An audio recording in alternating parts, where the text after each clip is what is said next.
Jagannatho Madaguru Sri Jagadguru Madatma Sarvabhutatma Tasmai Shri Gurave Namaha Gururadinadishya Guru Paramadaivatam Guru.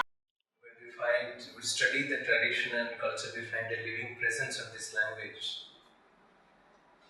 So the mother has given a special emphasis, and in Sri Aurobindo's works also we find how he has interpreted this text to spirit, the real spirit of Indian culture.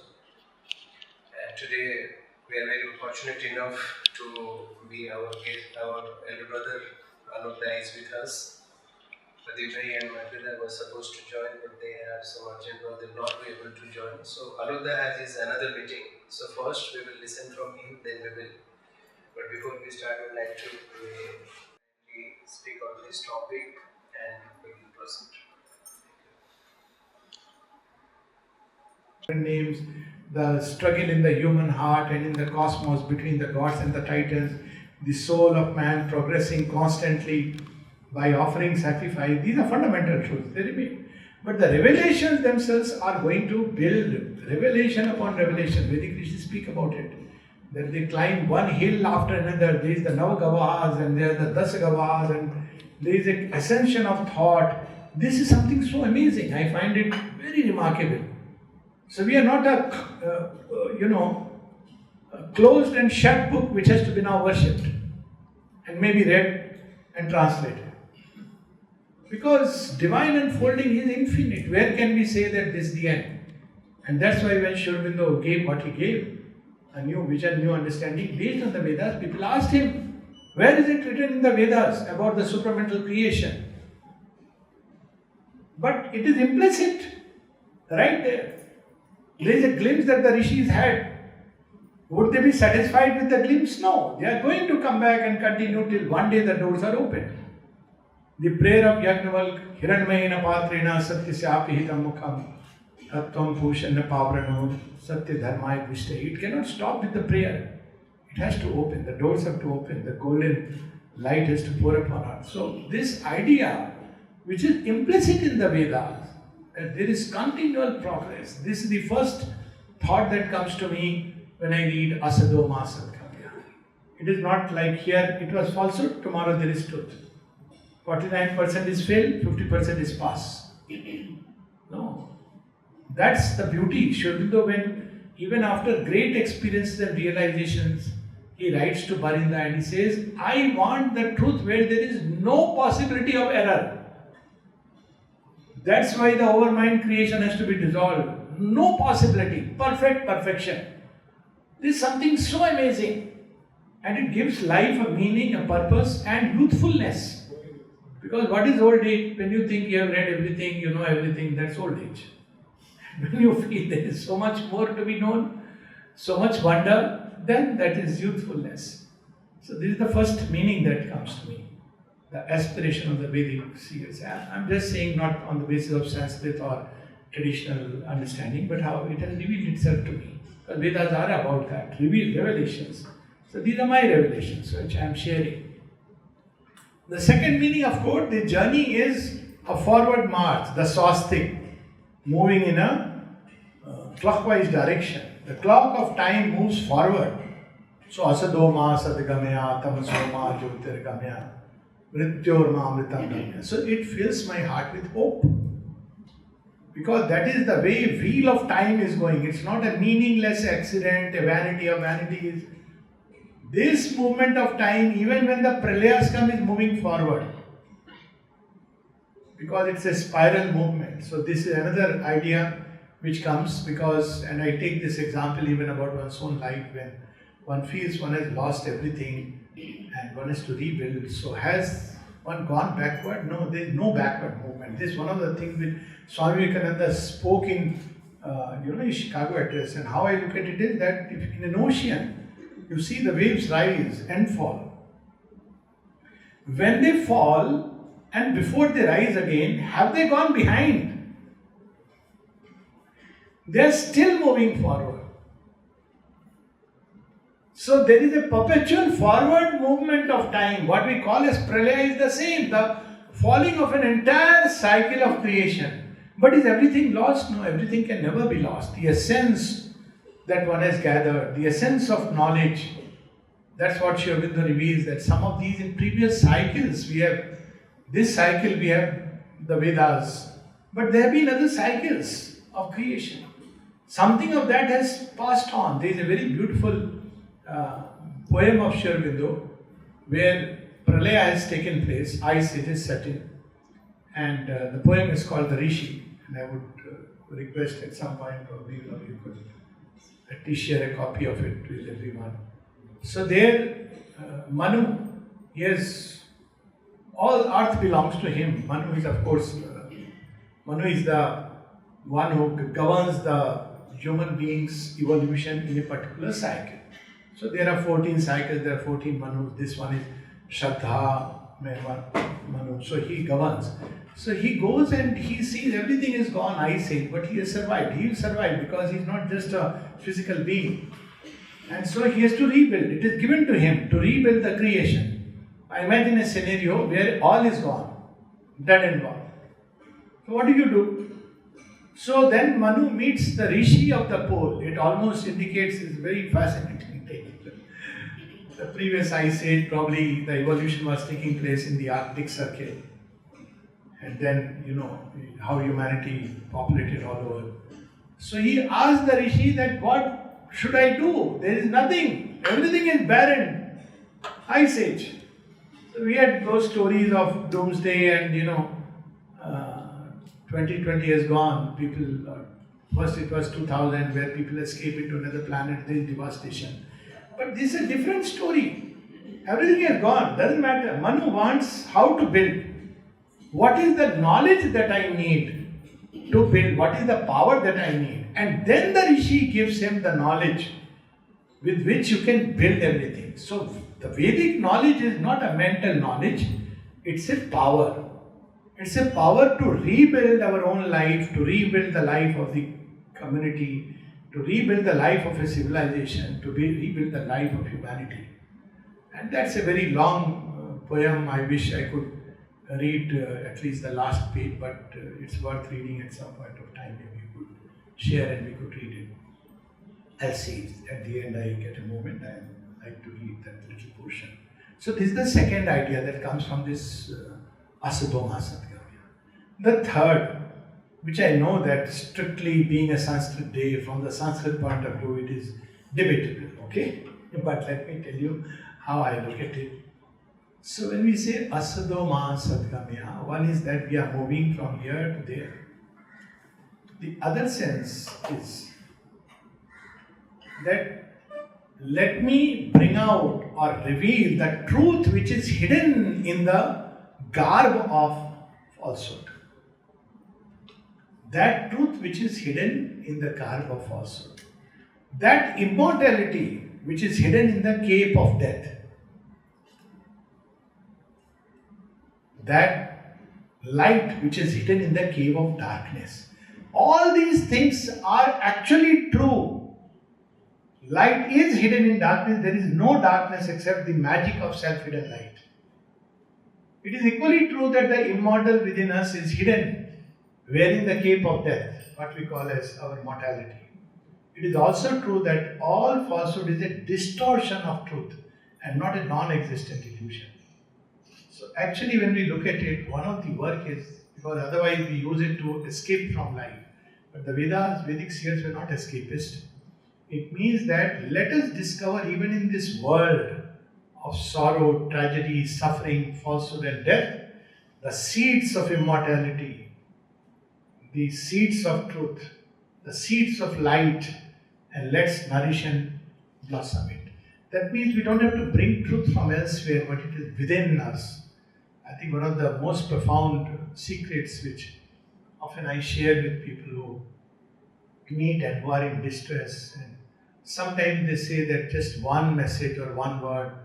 I said one word, one message which can rebuild our life.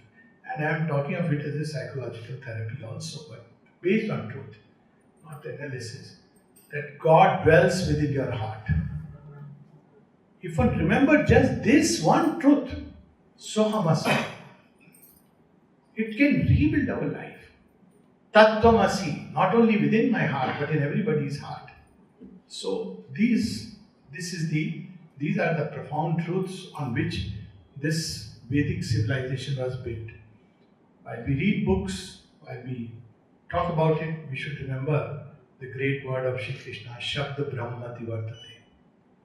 To go beyond the scripture, written or spoken, meaning thereby not to discard the scripture, but to enter into his spirit, enter into that experience which took the shape of sound and words and manifested.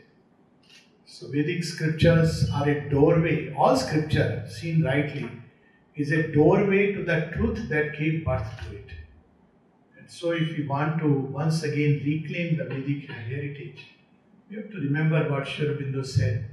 Recover the Aryan way of life, Aryan culture, not only in thought, but in life. To live that, and that is the life of dharma. Dharma which has nothing to do or very little to do with the ritualistic religion, but dharma which prompts us to action in the way that is consistent with Satyam, Ritam, Rahatam of the Vedic rishis. So these are just few words which I think I have to share. Thank you so much. I don't know what I was supposed to say, but whatever came to me spontaneously. Thank you so much. Listening to Alokda is always a matter of great pleasure because something comes within. So he touched many points. I would like to read one of the famous quotes from Savitri. Sri Aurobindo has written, "There is a book of beings index page. The text and rosary of the Vedic truths are there. Nature's correspondence with the soul are written in the mystic hearts of life." Sri Aurobindo is referring to the Vedas. So it is really a matter of great pleasure to listen from Alokda. I know he was very busy, but he spared his little time on this occasion. So we are very much thankful for your time. I will seek my apologies. Actually, it's because of him I came. Otherwise, it was near impossible because of these ongoing Life Divine Camp and many other programs.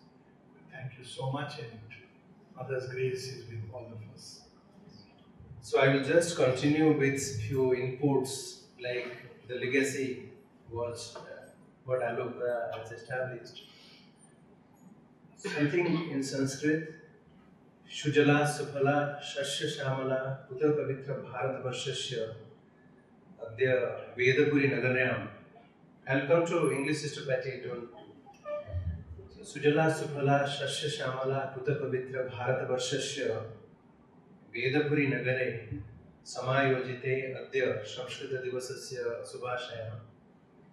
Samskrita Bhasha Samyak Rupena Bharatasya Prana Sthiti Likhitamasthi. There is a famous quote in Sanskrit. It says, Bharatasya Pratishthe Dve Sanskritam Samskritis Tatha.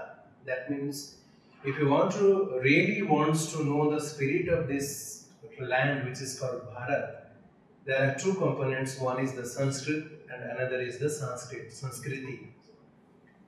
So to continue with this mother's interview, when we talk about the Sanskrit language, mother once told Sanskrit ought to be the national language of India.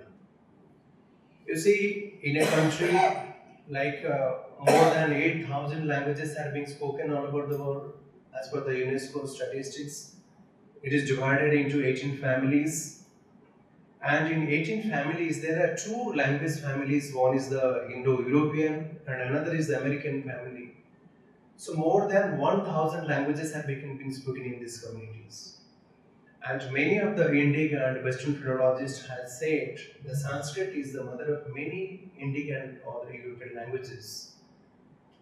And Sri Aurobindo has deeply touched this spirit by interpreting many of the sacred texts including the Vedas, the Upanishads, Srimad Bhagavad Gita, and his monumental works, that is Bhavani Bharati, Sri Aurobindo Upanishad, many things he has gifted to the world. To continue this spirit, we are working here for the promotion of Sanskrit, Vedic and especially the cultural ethos. And this year's theme actually, we had chosen a special theme, that is the Vedic Heritage and Tradition.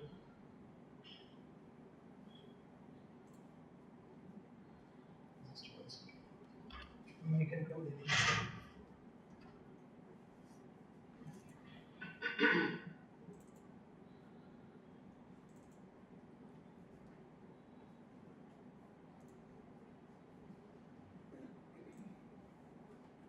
The main objective of this series of events which we have planned throughout the year, we do some symposiums, conferences, workshops, many other things.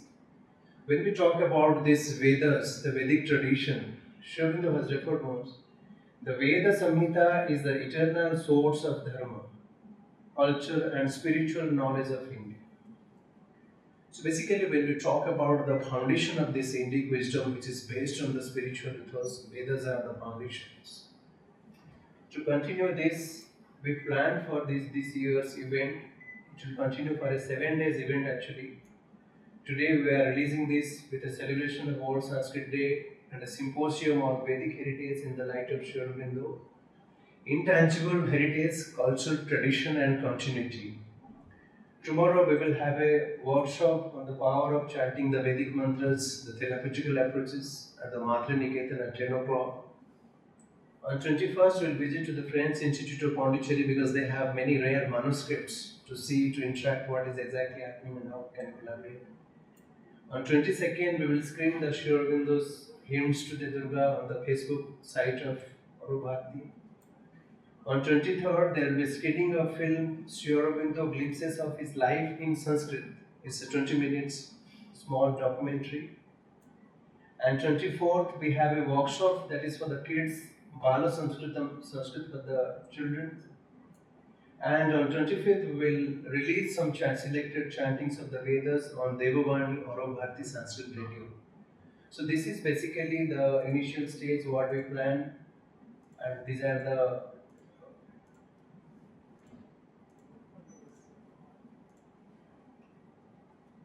Yes, this is basically a very fascinating subject when we talk about the Vedas. It is very difficult to know the consciousness of the rishis or the sages. I would like to read once again what Sri Aurobindo has referred in his Savitri. There is a book of beings index page. The text and rosary of the Vedic truths are there. The nature's correspondence with the soul are written in the mystic hearts of life. It was basically a revelation, nature's correspondence. I'd like to refer the famous treatise that is called the Nighantu, written by the sage Yaska. He mentions that Sakshat Krita Rishayaho Dharmana Bhavu Te Avarebhyo Asakshat Kritebhya Upadeshena Mantran Sampradu Upadeshaya Glayanto Avarebhyo Ima Vedam Vedanga. This is a very unique passage actually what Maharishi Yaska has mentioned. He says the first level of the seers, they were in direct contact with the Supreme Consciousness. Sakshat Kuta Rishaya Dharmana Bhavu. The second level of the sages or the seers, those who were not able to come in contact with their Supreme Consciousness, they taught the second generation. They Upadeshena Mantran Sampratu. Upadeshaya Glayanto, that means those who are not able to get their supreme knowledge through Upadesha, neither they were able to reveal that spiritual knowledge. For them, all these Vedas and all these scriptures were written. And you see, our rishis were so fond of knowledge, whatever they found, whether the stones or the leaves, whatever they found, they just started writing on this. People will come, the generation will come to understand this. And when we talk about this year's theme, actually, Vedic heritage in the light of Sri Aurobindo, intangible culture, tradition, and continuity. When we refer to an intangible culture, actually, what exactly? Intangible means जो नष्ट नहीं होता, which do not have an end. Like in Patanjali, in his famous treatise that is Yoga Sutram, Rishi Patanjali has written Saesha Purvesham api Gurunam Guruhu Kalena Eva na Avacheta. That means the supreme teacher is the guru of teacher of the teachers, and which is not bounded by time. What Alokda was pointing about the time, Aurobindo has also written in one of his poems, we do not have a past and we do not have a future.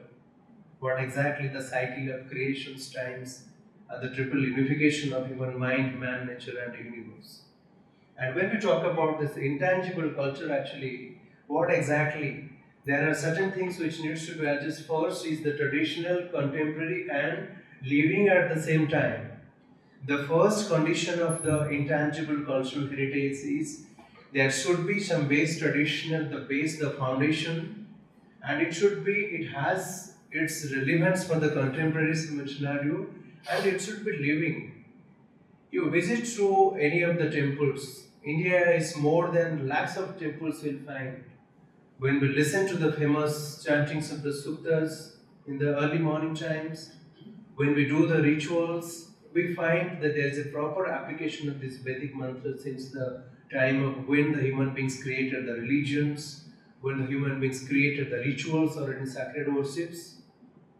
You see, the four Vedas is a collection of the hymns, like Rigveda, Yajurveda, Samaveda, and Atharveda. But how these mantras have been used in the rituals applications or any of the ritualistic ceremonies? Next to the Samhita Granthas, the Brahmana Granthas came. They collected some specific mantras and created how these mantras can be used in specific rituals. The Aranya Granthas mainly established on the spiritual ethos, and the Upanishads were much more beyond the human, all these rituals and the other things were mainly focused on the philosophical, spiritual lessons. Second thing, it should be inclusive. A culture which is not inclusive, it will be disappear from the human mind. It will be astonished if you go to Kerala, there is a Manjunath Bhaiya is there, you will refer to this. There is a famous matham called Brahmashwa Matham. That matham is a 1000 years old Vedic Gurukulam. And small kids, you'll find some scholars are there, they can recite the entire 10,580 mantras without the help of any PowerPoint, any PPT, any iPad, any book, nothing else. They have entirely memorized the Vedas, particularly the Rigvedas. And the Rigveda has many sakhas, that the Rishins like that. So it's an inclusive culture actually. It has included many cultures, many traditions, many lively traditions also. That's why since thousands and thousands of years of it has still its existence. Maybe the numbers are less, but it has its footprints. So what the law says that make the path less traveled and the world will follow you. So what the Vedic sages have created, established, they have shown us the path. But what the path is? The path is not so easy. In Kathopanishad, Rishi defines one of the famous mantras of Swami Vivekananda. He has interpreted this mantra in many times. Uttishtata, Jagrata Prapya, Varanna Nibodhata. Arise, awake and stop not till the goal is reached. But what the path is? The second line is very important. Please. The second line is very important. It says, Uttishtata, Jagrata Prapya, Varana Nibodhata, Khurasya Dhara Nishitaya Durattaya, Durgam Pathastat Kabayo Vadanti. It is very difficult to accept the path of spirituality and to maintain it in a continuous way. It is just like a Rajor's aids, Khurasya Dhara, Nisita Durattaya, that Patham, that marga is not so easy. The Rishi speaks about. If you want to realize the divine and to dissolve with the divine, that takes a specific kind of practices which the Sadananda in his famous treatise Vedanta Sara defines. That Anubandha Chatushtaya, 4 levels of treatise is needed. The first is Adhikari, who is the real owner of this knowledge. Second one is the Sambandh, what is the relationship between the text and the person who wants to read that. Adhikari, Sambandh, Vishay, what is the subject. And fourth view is the Prayojan, what is the necessity. These 4 fundamental things are needed to read any of the scriptures. So the second category is the inclusive. We can see that the Vedic heritage when it was started, it has included many of the traditions, cultures. Now, due to this evolution process of this human, we can say the civilizations, many of these we are fragmented into many nations. If we visit to the Central Asian continents, you will find there are sacred fire temples, which is called the Ataskada. Basically, the Zoroastrians were the fire worshippers like the Vedic seers. And you will find some fire temples continuously, some 24 hours fire worshipping systems are there. So the third is the representative. Whatever the Indian spirituality, the texts were mentioned, thousands of scriptures are there, whether it's the Brahmanas, the Upanishads, the Aranyakas, many others. We find all these scriptures and traditional mentioned based on the Vedas. Fourth is the community-based. Community-based, it is connected with the communities, that's why it has its relevance. This is one of the famous texts of Sri Aurobindo in his Secret of the Veda. He defines his essays in divine and human. I seek not science, not religion, not theosophy, but the Vedas, the truth about the Brahman. Not only about his essentiality, but about his manifestation. Not a lamp on the way to the forest, but a light and guide to joy and action in the world. The truth which is beyond opinion, the knowledge which all thought strives after. Yasmin Vigyate Sarvam Vigyatam. I believe that the Vedas to be the foundation of the Sanatana Dharma. I believe it to be the concealed divinity within Hinduism. But a veil has to be drawn aside. A curtain has to be lifted. I believe it should be the knowable and discoverable. I believe the future of India and the world to depend on its discovery and on its application, and not to the renunciation of life, but to life in the world among men. What Mother suppose that true spirituality is not to renounce life, but to make life with divine perfection. So what these Vedic seers has given to us, what Alok was referring, the Vedic seers refer to their forefathers. The famous Agni-Shrutam Suktam, which was written by Madhuchandas. Unfortunately, you see, we talk about the Vedas, but we have forgotten who has written all these. We know who our esteemed Prime Minister is. We know the great Sanskrit scholars, the professors, the Padma Shri awardees, but we do not know who is Madhuchanda. Rishi Madhuchandas was the first Vedic seer who mentioned the first mantra of the Vedas, that is Om Agnim Mele Purohitam Yajnasya Deva Mrityujam Hotaram Ratnadhatamam. We have forgotten what our ancient past was. Some of the scriptures says there was no fire on earth. There are two seers, one is Atharv and another is Angirash. They brought fire from the intermediate region actually. There was no fire on earth. That's why the first mantra of Rigveda, it says Om Agnim Mere. I invoke the Agni, whose adjectives are Purohit, Yajnasya Devam, Rutvijam, Udaram, like that. So the second thing we talk about the Vedic seers actually. The Veda, Sri Aurobindo again writes the Veda for the priests and the Vedanta for the sages. There are different kinds of categories of the rishis. We speak about Rajarshi, who is a Raja and a Rishi. We talk about Devarshi. We talk about Srutarshi, who listens actually. So many varieties are there. Surely, of course, the Vedas are for the priests because the Vedic mantras is being used by the priests in different ritualistic applications and others. And it speaks about the Vedantas for the sages. What the Vedanta is, it starts from the Adiguru Shankaracharya's voices. But Vedanta is something beyond than that. The definition is Vedanta Nama Upanishad Pramanam Tat Upakarini Sharirika Sutradinicha. Vedanta is nothing. Whatever the Vedanta speaks about, Vedanta refers to the Upanishads as a Pramana, as an proof. And these ancient texts were mentioned on a very scientific base, a foundation. They say, Lakshana Pramana Bhyami Vastu Siddhi.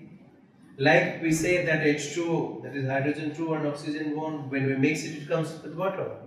In the similar way, the Rishis also speaks about Lakshana and Pramana Bhyami Vastu Siddhi. If you are giving an Lakshan, one theory, you have to give some examples. I'll share one beautiful example actually. We all know that we have some four Purusharthas: Dharma, Artha, Kama and Moksha. In one of the famous scriptures, there was a debate. Why this is four, not five, not three, not six or seven? The Rishi speaks about after moksha there is nothing. The disciple is asking the question, no, you please give some examples. I'm not able to understand why there is nothing beyond moksha actually. The Rishi says, you just put one salty drop of water in the meetha pani, in the salty water, and again you say that you please remove and separate that water from the salty ocean. It is not possible. In that way, when the individual consciousness is immersed, is dissolved with the Supreme Consciousness, it is not possible to separate them. So that the Vedas has also the foundation of this Vedanta and many other scriptures. And when we talk about the hymns, like many seers, the Vedas were not written by a single author. Like we talk about Ramayana, which is written by Maharshi Valmiki. We talk about the famous epic Mahabharata, it was written by Maharshi Vedavasa. But the Vedas were written by many sages. We talk about Rishi Madhuchandas, we talk about Vrisamada, we talk about Rishi Karna. Unfortunately, we do not know who were the Rishis. We do not know, we have forgotten the past or what the aspect is, but the Veda is still alive. What Shavanda again defends, the hymns was to the Rishi who composed it a means of spiritual progress for himself and for others. How symbolic is this? They composed the spiritual experience to the hymns for himself and for others also. We talk about a global culture, that is the Vasudhaiva Kutumbakam. The world is a family, but how the world becomes a family? The Rishi speaks of Ayam Nijaha Paraveti Ganana Lakuchetasam Udara Charitanantu Vasudhaiva Kutumbakam. That means this is mine, that is yours. This division, this diversity comes when the consciousness is not fully awakened. But Udara Charitana, whose consciousness is fully awakened, for them the world becomes a family. And what is this revelation? Their aim was illumination, not logical conviction. Their ideal, the inspired seer, not the accurate resonance. So their aim was illumination actually. The way we see the invisible world, the visible world, there is also an indivisible world within, which the scriptures defines Yat Pinde Tat Brahmande. Someone has translated in a beautiful way. I am a universe in the universe. We think that we are the big creations. We have created many invented scientific theories, but in somewhere the human being has forgotten how to understand himself. And the famous scripture speaks about know thyself. When Maharshi Dayananda Saraswati, when he was in his progressive and development phase, he met with many gurus. And once he met with Guru Birajananda Dandi, and he was a blind teacher actually, and he was famous for his knowledge, particularly the grammar and the Vedas and other scriptures. The door was locked, and when Maharshi Dayananda Saraswati knocked the door, the Guru Birajananda Dandi asked, "Who are you?" Because he was blind. Blind means was not able to see the visible world. He was not blind. In his invisible world, he was much more pure. If you refer to the one of the essays, that is 3 Days to See, that is written by the Helen Keller. If you read that beautiful essay, Helen Keller has mentioned, if the God will give you only 3 days, what exactly you want to see? And if you read that essay, you will find a different world. The way we see the nature, the way we see the entire cosmos, that it has been interpreted by Helen Keller in his 3 days to see essay, you will find something different. So these are the things, particularly illumination.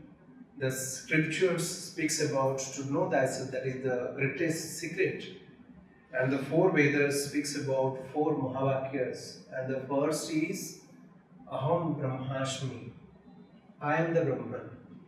But how? Unless until we have a specific practice. We talk about the gods, but we do not know what the God is. Lord Krishna says, Lord Shiva says, why you are searching for me?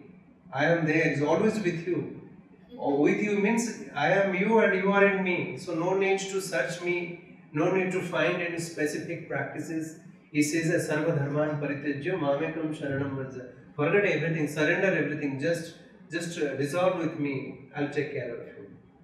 And whenever there is a like when this Pharisees said the religion got the dharma parishad, yada yada hi dharmasya glanir bhavati bharata adhuthanam adharmasya tadatmanam sujamyaham. So this is basically the intention of the Vedic sages, that is the illumination. So the illumination comes within, and we do not know how it will come. You take the example of Lord Buddha's spiritual practices actually. He met with many gurus, practiced many of the austerities and theories and all things. But once he was inspired by a small insect. Somewhere I read that insect was climbing with a bamboo, piece of bamboo, going up, and he was inspired like that. We do not know when the ray of cosmic light will come and when the human being will be enlightened. So the first is the Ayam Atma Brahma or the Pragyanam Aham Brahmashmi. I am the part of the Supreme Consciousness. The second Mahavakya is, if I am the part of the Supreme Consciousness, then who are you? The Rishi speaks about Tattvamasi. Thou art that. You are also the part of Brahma. Aham Brahmashmi Tattvamasi, then what? Then what's about the entire creations? It says, Sarvam Khalu Idam Brahma. The entire universe becomes the part of the Brahman. And what exactly the knowledge is? That is the Pragyanam Brahma. The real knowledge, that is the Pragyanam, is wisdom. Pragya is knowledge. Jnanam is knowledge, but Pragyanam is wisdom. And there is a great difference between Jnanam and Vijnanam. We interpret Vijnanam as science, but Vijnanam in Indic wisdom, it is Indic interpretation, it is called the wisdom. So there is a great difference between the knowledge and wisdom. What Ananda refers about the famous Ishopanishad mantra Hiranyamayana Patrena Shatyasya Apihitam Mukham. The Rishi speaks about the truth is hidden in a golden vessel, and the Rishi prays to the goddess Pusha to remove that path so that it will be illumined, the ray of consciousness will come. So this is basically the tradition of the Vedic sages, we can say the legacy. And unfortunately, due to the development of all this, whatever in the globalized world, we have invented many of the scientific thoughts, theories, practices, but still the Vedas has its existence. What Patanjali speaks of, Sa Esha Urvesham Api Gurunam Guruhu Kalena Agana Vachinda. That means he is the Guru of teachers, and he is not bounded with the times. In one of the famous suktas of Rigveda, the Rishi also speaks, Na bhuto na bhavishyati. It will not create again, because what they have established is a fine. Because you see, in the contemporary world, many people write in Sanskrit, but no one is able to compose a single mantra. Why? They are getting a lot of awards, many others, so many scholars are thinking, because it is very difficult. We do not have the direct connection with the Supreme. What the Rishi speaks about, Shakshat Kutarusheha Dharmana Babu. And Sri Aurobindo speaks that the nature's correspondence with the soul are written in the mystic heart of the life. So this was basically a little information which I was trying to share on this occasion.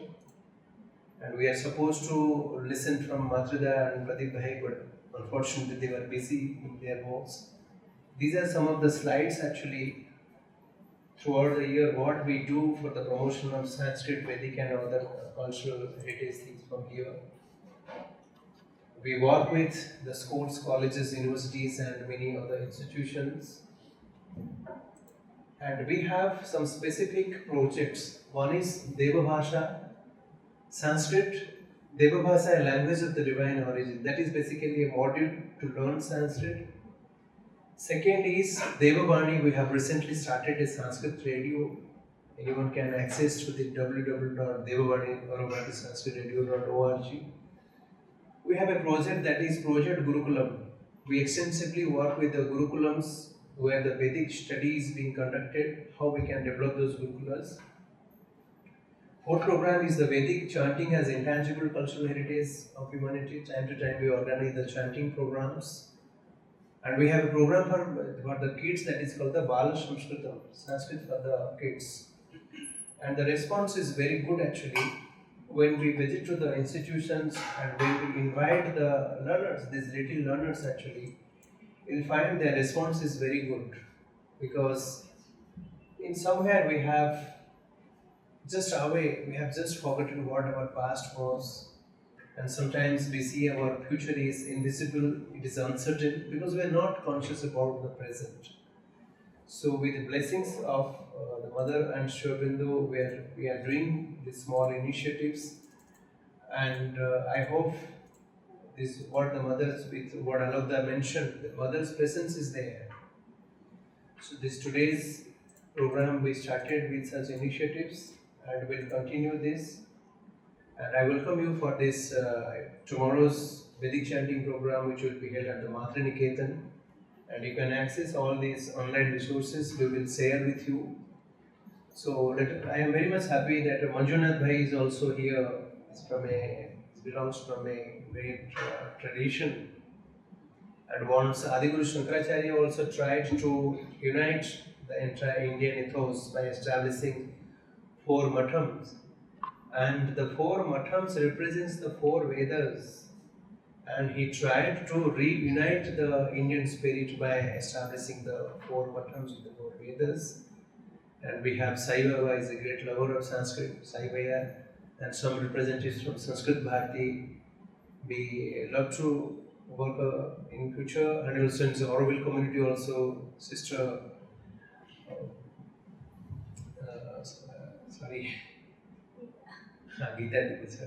Geeta Didi is also here. We are trying to connect with the communities, and it is not Pondicherry specific. It is not Pondicherry specific. Also, Uncle Asok from there, from Odisha, and we are planning to have a conference in November 5th or 6th. So, with blessings of the Mother, the work has started its expansion. And we are also working with 3 of the universities in Florida, that is the Vedic Wellness University and 2 others. So slowly Mother is expanding her consciousness, and with this I hope it was a wonderful day, and we will continue this endeavor, whatever activities we do. And with this, if anyone wants to share any of your experience or whatever, most welcome. Anything you can talk. Sai Bhai can speak something. He's a great lover of Sanskrit. You can chant any mantra or you can say something.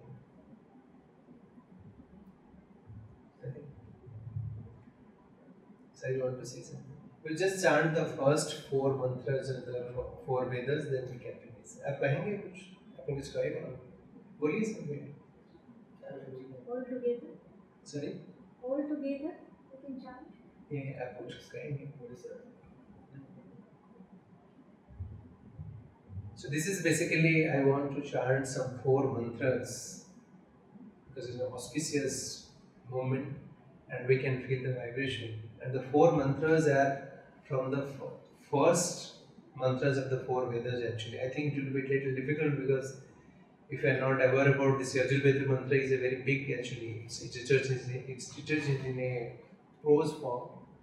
So I request all of you to kindly close your eyes and feel the vibration of this mantra.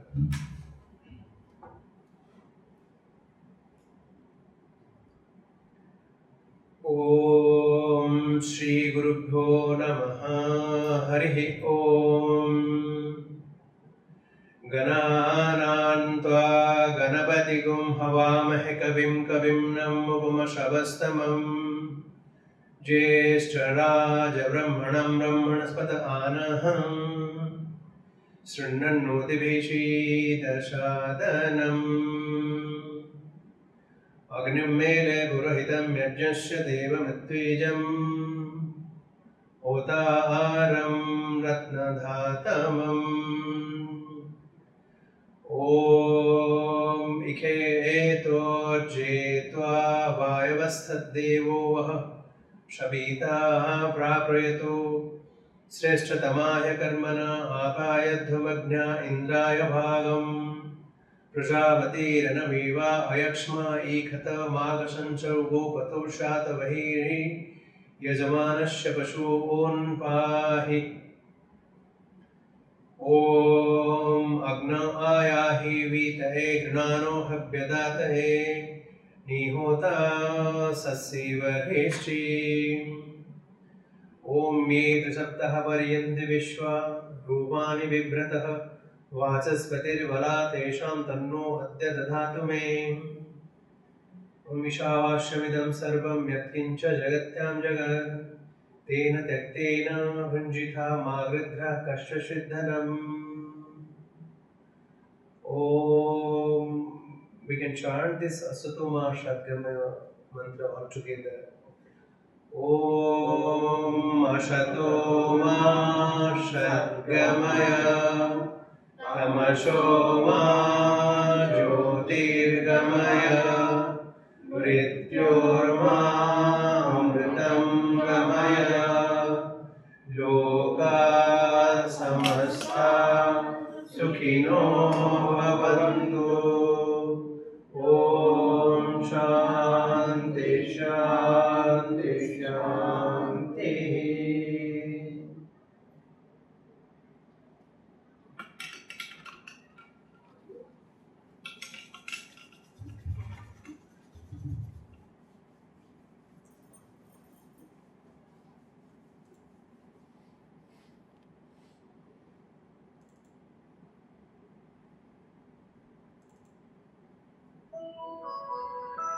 Just 2 minutes. Just feel the vibration of this mantra actually.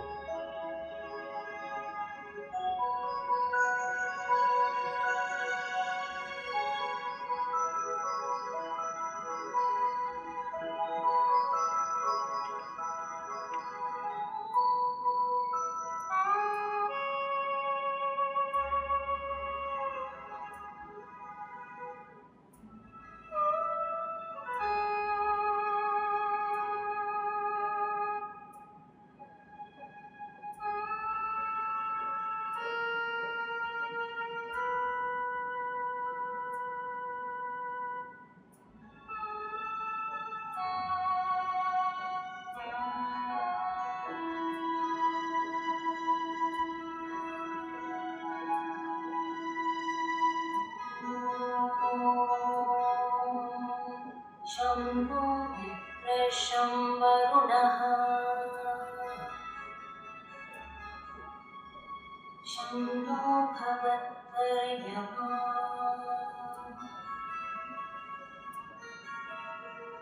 शं न इन्द्रो बृहस्पतिः शम्भो विष्णुरुक्रमः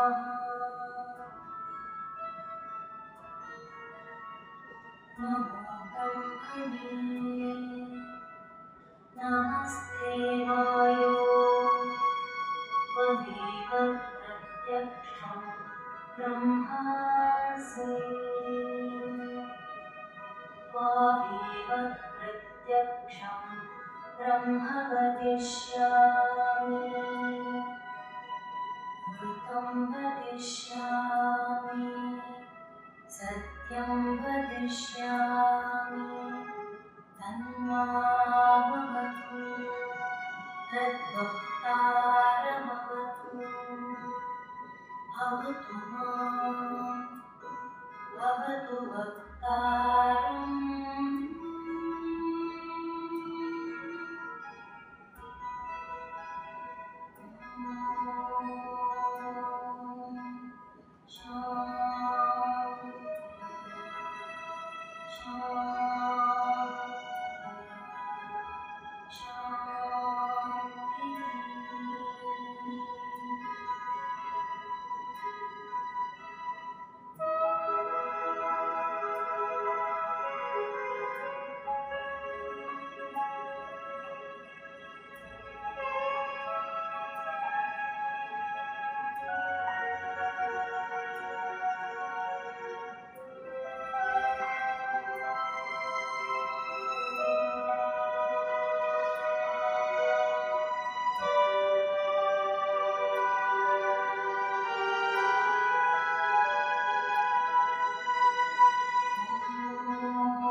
शं no भगत्पर्यमा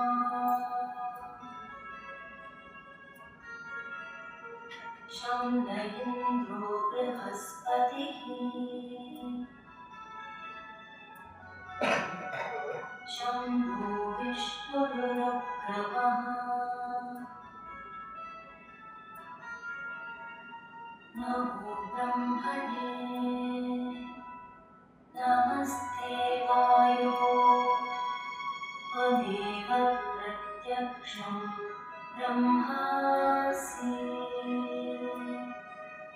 त्वामेव प्रत्यक्षं ब्रह्म वदिष्यामि ऋतं वदिष्यामि सत्यं वदिष्यामि तन्मामवतु तद्भक्तारमवतु अवतु माम् अवतु भक्तारम्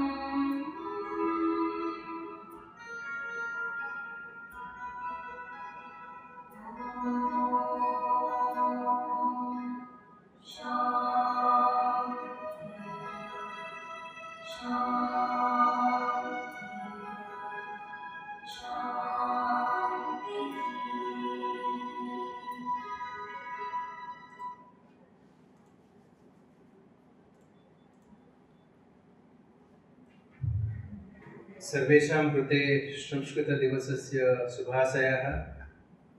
जयतु भारतं, जयतु संस्कृतं। भारतस्य प्रतिष्ठे द्वे संस्कृतं संस्कृतिस्तथा इति वाक्यं निधाय संस्कृतस्य प्रचाराय अपि मिलित्वा कार्यं कुर्मः। न केवलं भारतवर्षस्य परन्तु विश्वस्य उद्धाराय जनमानसचेतनाय विकासाय मिलित्वा कार्यं कुर्मः। पुनर्मिलामः। नमो नमः।